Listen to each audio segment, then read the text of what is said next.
గం గణపతియే నమః. శ్రోతలకు నమస్కారం. మన ఛానల్కు స్వాగతం. శ్రీ పద్మ మహాపురాణం 27వ భాగం. యయాతి అశ్రుబిందుమతితో ఆనందించుట. విశాల ఇలా పలికెను: వరాననాలైన దేవయాని శర్మిష్ఠలు మీ భార్యలు. ఓ భూపతి, వారిలో చూసిన సౌభాగ్యము మరెక్కడా చూడలేదు మహాబాగా. అలాంటప్పుడు నీవు ఈమెతో కార్యమును ఎట్లు చేసేదవు? నీవు 2 భార్యలకు భర్తవనున్నది లోకవిదితము. ఓ రాజా, చందన వృక్షము పాములతో చుట్టబడినట్లు నీవు నీ స్వపత్నులను సర్పములచే పరివేష్టితుడవు. తేజో కలిగినవాడవు, సపత్ని సహితుడవు అయిన వానిని ప్రియునిగా భర్తగా పొందుట కంటే అగ్నిలో ప్రవేశించడమో లేదా ఎత్తైన శిఖరము పైకి ఎక్కి అక్కడి నుంచి దూకడమో ఉత్తమము. నీవు గుణసాగరుడవైనను సపత్ని అను విషయము కలిగి ఉండుట వలన నిన్ను తన కాంతునిగా ఆమె మన్నించుట లేదు. అప్పుడు రాజు ఇలా పలికెను: ఓ వరానన, దేవయానితో కానీ శర్మిష్ఠతో కానీ నాకు పనిలేదు.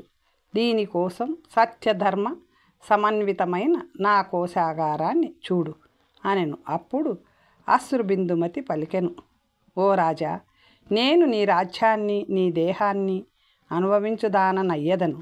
నేను ఏమి చెప్పెదనో ఆయా కార్యములను నీవు తప్పక చేయవలేను. ఓ ధర్మవత్సల, దీనికోసం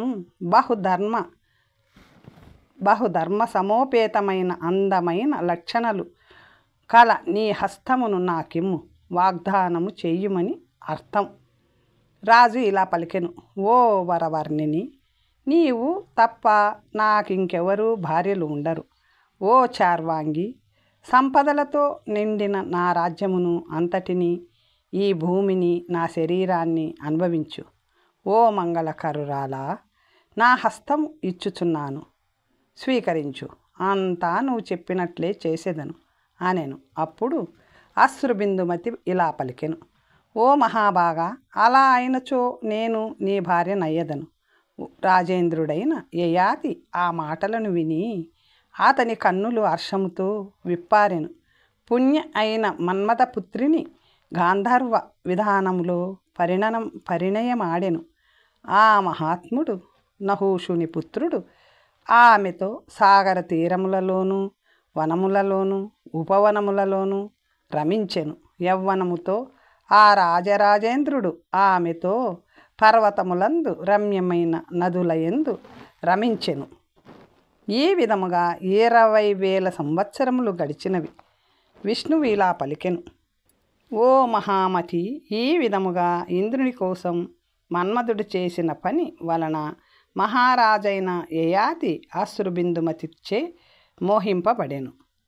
ఓ పిప్పల, పృథ్వీపతి అయిన యయాతి ఆమె యందున్న మోహము వలన, కామము వలన, రతి వలన, లాలిత్యము వలన రాత్రి పగలు తెలియకుండా కాముని కన్య యందు ముగ్ధుడై కాలము గడిపెను. ఒకసారి ముగ్ధుడు కామముతో మోహితుడై ఆమెకు నమ్రుడై వసుడైన యయాతి మహారాజుతో చారులోచన అయిన మన్మథపుత్రి ఇలా పలికెను. అశ్రుబిందుమతి ఇలా పలికెను: ఓ కాంతుడా, నాకు ఒక కోరిక కలిగినది. నా కోరికను నీవు తీర్చవలేను. ఓ పృథ్వీపతి, శ్రేష్టమైన అశ్వమేధయాగమును చేయుము అనెను. అప్పుడు రాజు ఇలా పలికెను: ఓ మహాబాగా, అట్లే కానిమ్ము. నీకు ప్రియమైనది నేను తప్పక చేసేదను. అలా పలికి రాజభోగముల యందు ఆసక్తి లేని జ్యేష్ఠపుత్రుని రావించెను. రాజు పిలువగా పుత్రుడు వచ్చి భక్తితో శిరస్సు వంచి రాజు పాదములకు, ఆమె అంటే అశ్రుబిందుమతి పాదములకు కూడా నమస్కరించెను. రాజా, నన్ను పిలిపించుటకు కారణమేమిటి? ఆదేశించండి అనెను. అప్పుడు ఓ మహానుభావ, నేనేమి చేయవలెనో సెలవివ్వండి.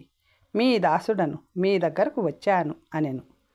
రాజు ఇలా పలికెను: పుత్ర, అశ్వమేధయాగమునకు సంభారము చేయుము.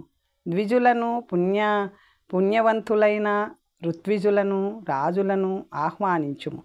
మహా తేజోవంతుడు మహాధార్మికుడైన పురూరవు రాజు చెప్పినదంతా సంపూర్ణముగా చేసెను. యయాతి మహారాజు కాముని పుత్రికతో యజ్ఞ దీక్షను స్వీకరించెను. అశ్వమేధ యజ్ఞ వాటికలో బ్రాహ్మణులకు అనేక విధములైన దానములను చేసెను. బ్రాహ్మణులకు విశేషముగా దీనులకు అనేక భూదానములను చేసెను.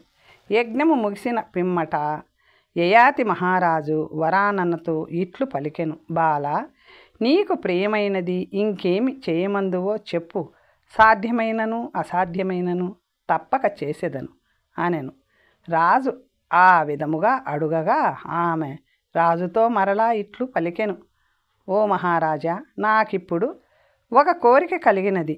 ఓ అనగా నా కోరికను నెరవేర్చుము.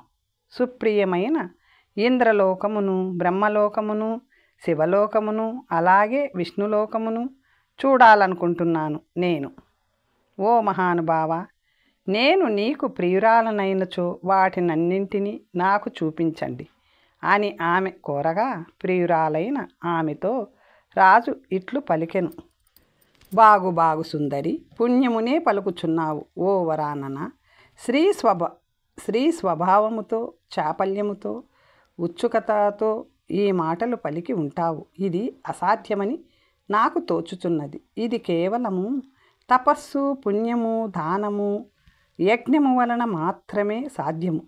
మరొక విధముగా ఇది సాధ్యం కాదు. ఓ వరానన, నీవు పలికినది అసాధ్యము. ఎందుకంటే ఇది పుణ్యమిశ్రితమైనది. ఈ మర్త్యలోకంలో సశరీరముగా స్వర్గమునకు వెళ్ళిన వాణిని నేనింతవరకు చూడలేదు. కావున ఓ వరారోహ, నీవు పలికినది నాకు అసాధ్యము. నీకు ప్రియము కలిగించున్నది ఇంకేదైనా అడుగు, తప్పక చేసేదను అనెను. అప్పుడు దేవి ఇలా పలికెను. మహారాజా, ఇతర మానవులకిది అసాధ్యమే, ఇందులో సందేహం లేదు. కానీ మీకిది సాధ్యమే. నేను ముమ్మాటికి నిజమే చెప్పుచున్నాను. తపస్సులోను, యశస్సులోను, క్షాత్ర ధర్మంలోను, దానంలోను, యజ్ఞములలోనూ మీలాంటి వారు ఇంకొకరు లేరు. ఈ మర్త్యలోకంలో అలాంటి వారు మీరొక్కరే. క్షాత్రము, బలము, చక్కని తేజస్సు అన్నీ మీలో నిండి ఉన్నాయి. కావున నహుషాత్మజ, ఇట్లు నాకు ప్రియమును చేయవలేను. తల్లిని చంపుటకు యదువు నిరాకరించుట. పిప్పలుడు ఇలా పలికెను. బ్రాహ్మణోత్తమ, యయాతి మహారాజు కామకన్యను వివాహమాడిన తరువాత అతనికి పూర్వ భార్యలు పరమ పావనులు అయిన దేవయాని, వృషస్పర్వుని పుత్రిక శర్మిష్ఠ ఏమి చేసిరి? నాకు వారి చరితమునంతను తెలుపుము అనెను. అప్పుడు యయాతి మహారాజు కామకన్యను తన ఇంటికి తీసుకొని రాగా, అభిమానవతి అయిన దేవయాని ఆమెతో గొడవపడెను.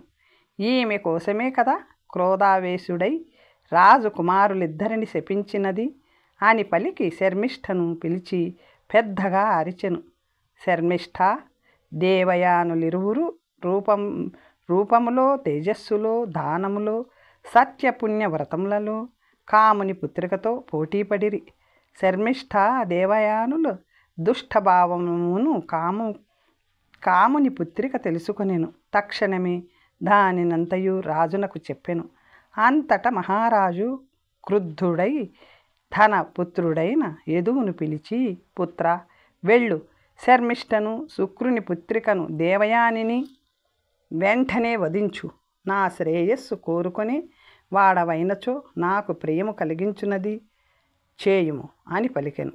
ఇట్లు యయాతి మహారాజు మాటలు వినిన యదువు తండ్రితో ఇట్లు బదులు పలికెను. ఏ దోషము లేని తల్లులను నేను చంపలేను. వేద పండితులు మాతృహత్య మహాపాపమని చెప్పియున్నారు. కావున నేను ఆ ఇద్దరినీ చంపలేను. తల్లి, చెల్లెలు, పుత్రిక 1000 తప్పులు చేసినను పుత్రులు, సోదరులు చంపరాదు. ఈ విషయమును తెలిసిన నేను తల్లులను చంపజాలను. యదువు మాటలు వినిన యయాతి మహారాజు క్రుద్ధుడయ్యెను. అంటే విపరీతమైన కోపముతో నా ఆజ్ఞను ధిక్కరించిన నీవు పాపాత్ముడవు. నా శాపముతో కలుషితుడవై నీ తల్లి పాపములో భాగమును అనుభవించు అని యయాతి యదువును శపించెను. యదువుతో ఆ విధముగా పలికిన యశోవంతుడు పృథ్వీపతి అయిన యయాతి పుత్రుని శపించి అశ్రుబిందుమతితో కలిసి విష్ణువు ధ్యానముతో సుఖభోగముతో రమించుచుండెను.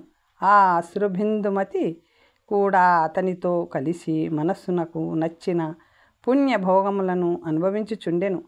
యయాతి మహారాజునకిట్లు కాలము గడుచుచుండెను. యయాతి రాజ్యంలోని ఇతర ప్రజలు కూడా నాశము జరలేని వారుగా ఉండిరి. అన్ని లోకములు లోకులందరూ విష్ణుధ్యాన పరాయణులుగా ఉండిరి.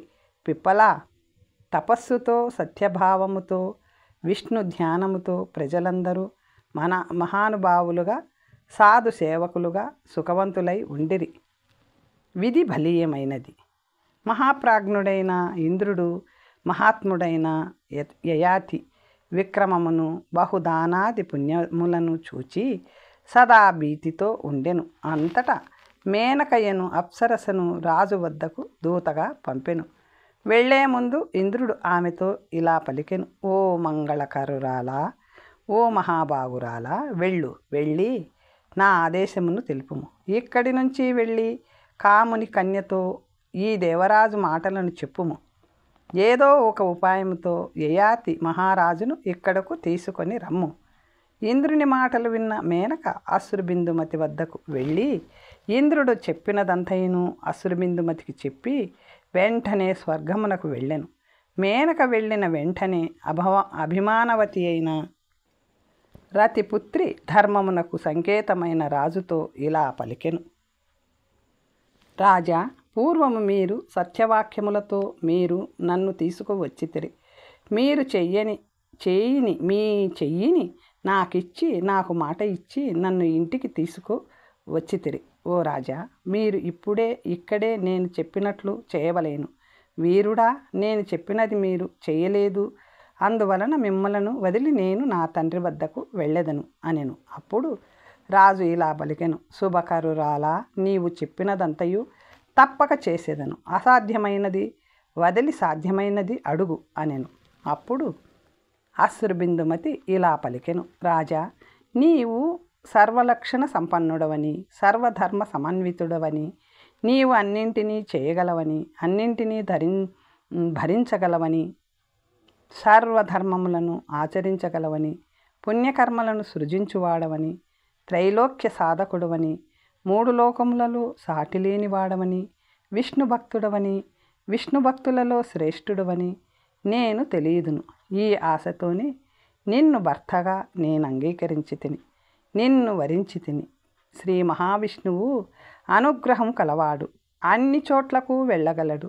చరాచరములలో మూడు లోకములలో అతనికి దుర్లభమైనది లేదు.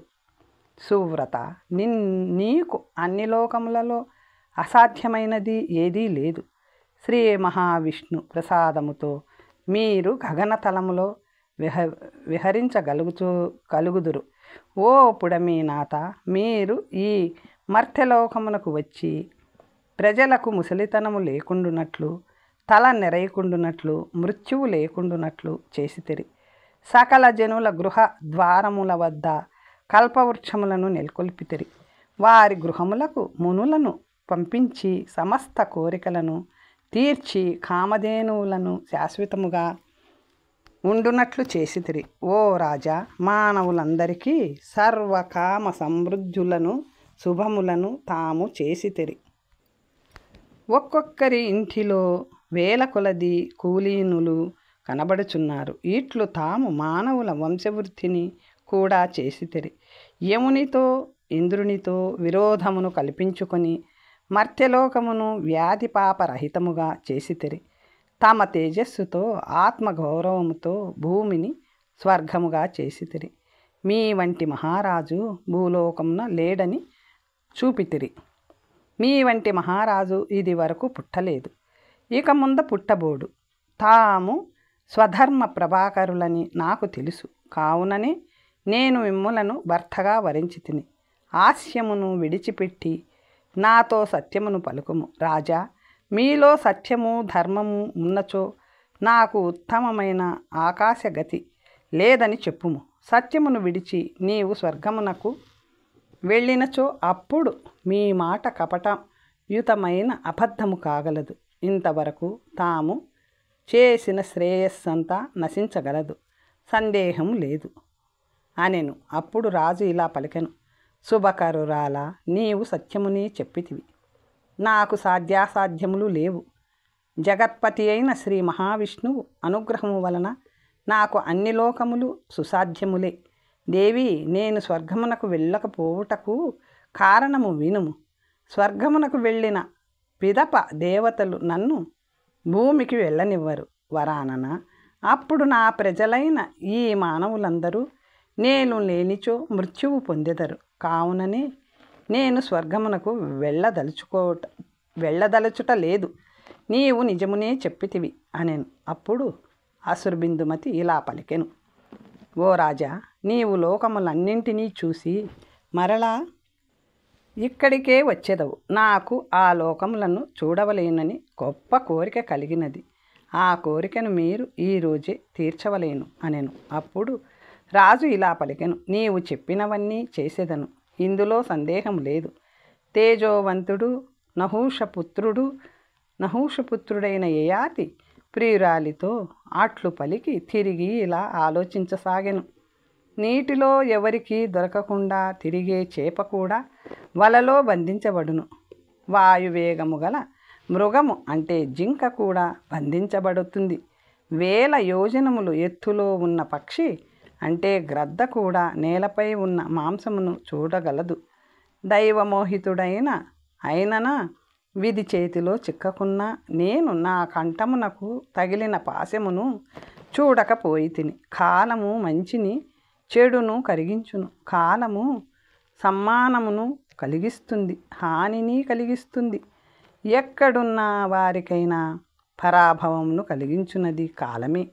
కాలమే మానవుని దాతను చేయును, యాచకుని చేయును. స్వర్గములో ఉన్నటువంటి వాటిని కానీ భూమిలో ఉన్నటువంటి వాటిని నడిపించున్నది కాలమే. కాలస్వరూపుడైన నారాయణుడు అది అంతం లేనివాడు, ఆది అంతము లేనివాడు, దాత. ఈ జగత్తుకు పరమ కారణము. చెట్టు పైన ఫలము వలె లోకమును కాలమే పరిపక్వము చేయును. కాలముచే విధిచే పీడితుడైన వానిని మంత్రము కానీ, తపస్సు కానీ, దానములు కానీ, మిత్రులు కానీ, బంధువులు కానీ రక్షించజాలరు. వివాహము, జన్మ, మృత్యువు అను 3 పాశములను తప్పించుకొనుట సాధ్యము కాదు. ఎవరి వల్ల ఎవరితో ఎప్పుడు ఎక్కడ జరగవలెనో అక్కడ జరిగియే తీరును. ఆకాశములోనున్న మేఘములు గాలిచే కదిలించబడినట్లు కర్మతో పాటు కాల ప్రభావం వలన ఈ జగత్తు భ్రమించును, కదులును అనెను. అప్పుడు మానవులు అనుభవించుచున్న కాలము కర్మయుక్త అయినది. కాలమే కర్మములను ప్రేరేపించును. ఆయా కర్మలను కాలమే చేయించును. ఉపద్రవములు, ఘాతములు, దురదృష్టములు, సర్పములు, వ్యాధులు అన్నీ కర్మ ప్రేరేపితములే. అనగా పూర్వము చేసిన కర్మలను అనుసరించియే వ్యాధి మొదలగు దోషములు మానవులకు కలుగును. సుఖమునకు కారణమైన ఉపాయములన్నీ పుణ్యము వలన పూర్వకర్మల వలన లభించును. అవి శుభమును అశుభమును చూడవు. ఆయా కర్మలను అనుసరించియే బంధువులు సుఖదుఖములను కలిగించు కర్మలలో ప్రేరేపింతురు. అనగా మనకు ఇతరుల వలన కలుగు సుఖదుఖములు మన కర్మను అనుసరించియే జరుగును. అందువలన ఎవరిని నిందించకూడదు. బంగారమునకు వెండికి వాటి రూపము ఎలా నిశ్చితమో అలాగే జీవులు కర్మకు వసులై ఉందురు. అనగా బంగారము వెండితో చేయు వస్తువులకు ఎలా ఒక రూపము ఏర్పడి ఒక కార్యమునకు ఉపయోగింతుమో అలాగే జీవులు తమ తమ కర్మలను అనుసరించి ఫలములను పొందుదురు. ఆయుష్షు, కర్మ, ధనము, విద్య, మరణము ఈ 5 జీవి గర్భంలో ప్రవేశించినప్పుడే నిర్ణయించబడును. కుమ్మరివాడు మట్టి ముద్ద నుంచి కావలసిన వస్తువులను చేయునట్లు పూర్వజన్మలో చేసిన కర్మయే మానవుని అనుసరించును, మానవుని స్థితిగతులను నిర్ణయించును. జీవులకు వారు వారు చేసిన కర్మలను అనుసరించి దేవ మానవ పక్షి పశు తిర్యక్కులు స్థావర దేహములు లభించును. అతడు కర్మలను ఎలా చేసెనో అలాగే ఆ కర్మల ఫలములను కూడా అనుభవించును. సుఖము అతడు చేసిన కర్మ వలననే కలుగును, దుఃఖము అతడు చేసిన కర్మల వలనే కలుగును. గర్భశయ్యను చేరి పూర్వదేహమును చేసిన కర్మను అనుభవించును. పురుషులు భూలోకమును కర్మలను విడువజాలరు. బలముచే కానీ ప్రజ్ఞచే కానీ కర్మను మార్చజాలరు. తాము చేసిన కర్మల వలన లభించు సుఖములను కానీ దుఃఖములను కానీ అనుభవించుచుందురు నరులు. ప్రతినిత్యము ఆయా హేతువును అనుసరించియే కర్మబంధములచే బంధింపబడును. వేల ఆవుల మందలలో దూడ తన తల్లిని చేరునట్లు శుభాశుభ కర్మల ఫలము కర్తను అనుసరించి ఉండును. కర్మ ఫలమును అనుభవించి తీరవలేను. కర్మ ఫలమునకు నాశనము లేదు. దానిని అనుభవించుట వలననే తీరును, నశించును. కర్మ బంధనమును ఎవరు తప్పించగలరు?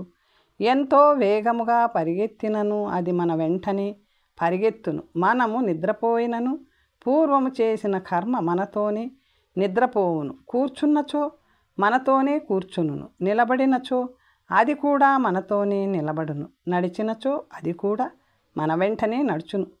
పనిచేయు వానిని పనిచేయునటులే అనుసరించును. కర్మ నీడవలే సదా మనల్ని వెన్నంటి ఉండును.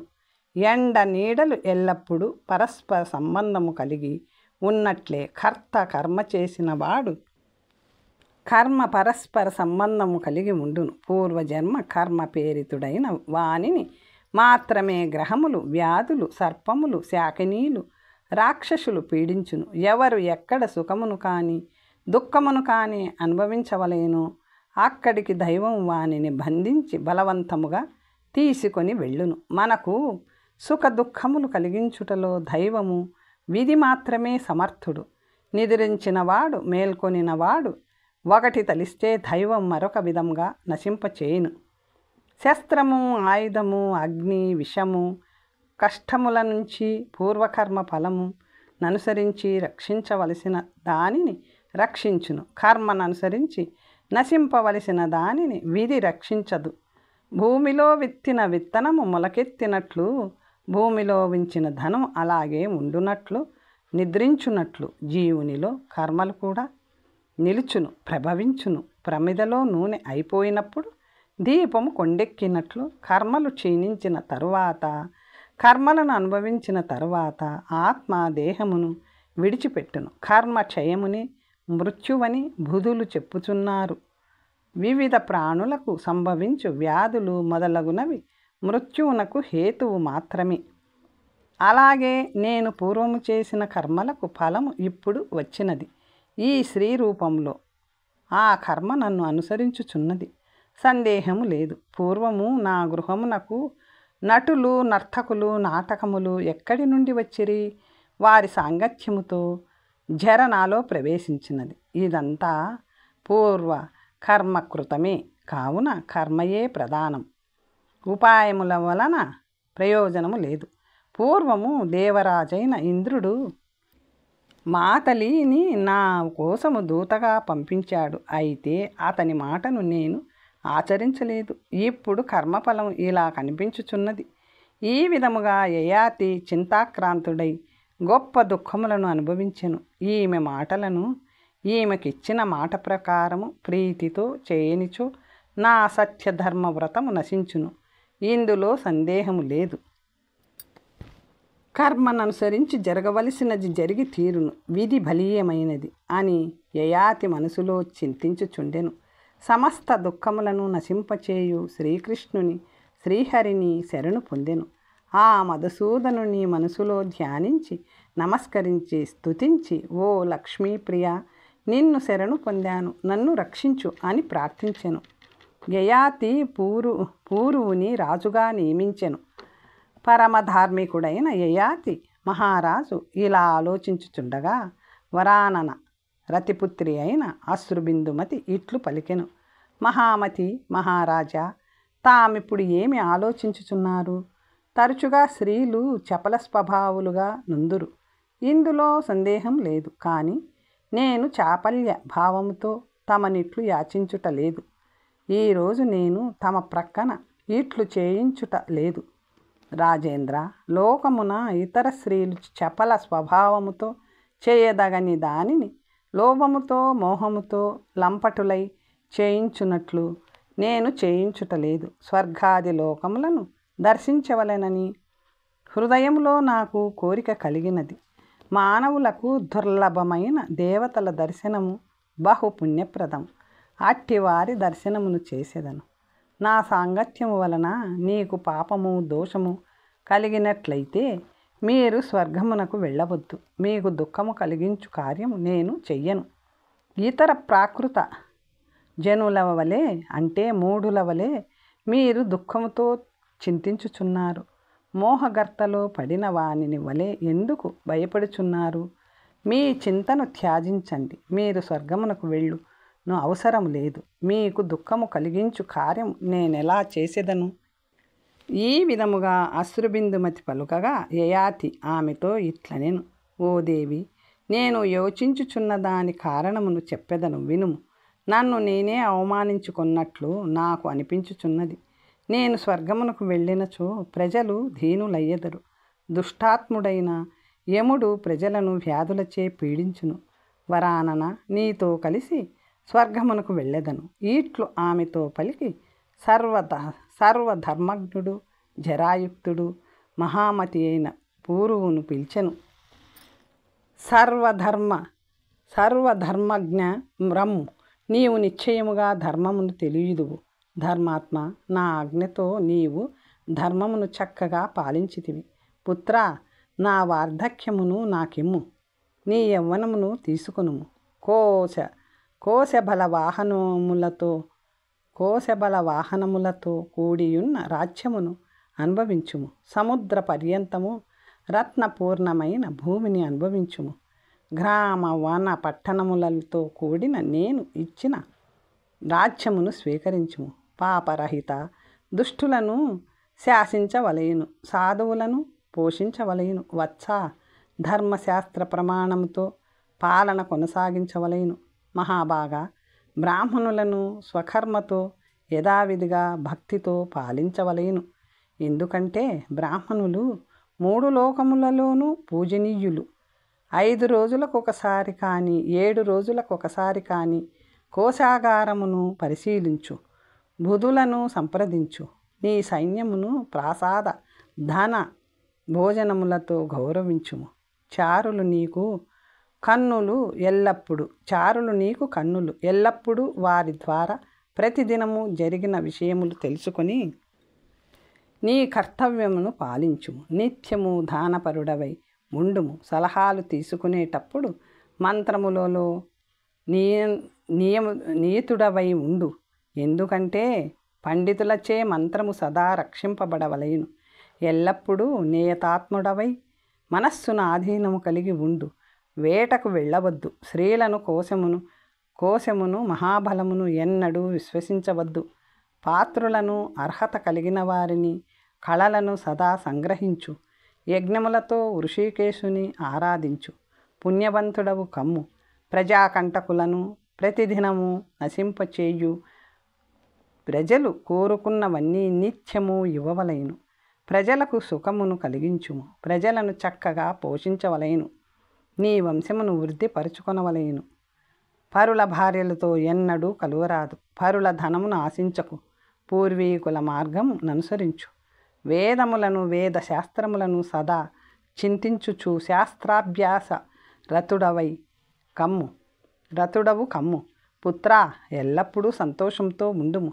నీ భార్య యందు మాత్రమే రతుడవు కమ్ము. నిరంతరము గజ అశ్వ రథములను అభ్యసించుము. ఈ విధముగా పుత్రుని ఆదేశించి ఆశీర్వదించి అభినందించి తన చేతులతో స్వయముగా సంస్థాపించి పట్టాభిషేక్తుని చేసి తన ఆయుధమును పుత్రునికిచ్చెను. పృథ్వీపతి అయిన యయాతి తన ముసలితనమును తీసుకొని యవ్వనమును కుమారునికిచ్చి స్వర్గమునకు వెళ్ళుటకు సిద్ధమయ్యాను. తర్వాత కథ వచ్చే భాగంలో తెలుసుకుందాం. నమస్తే.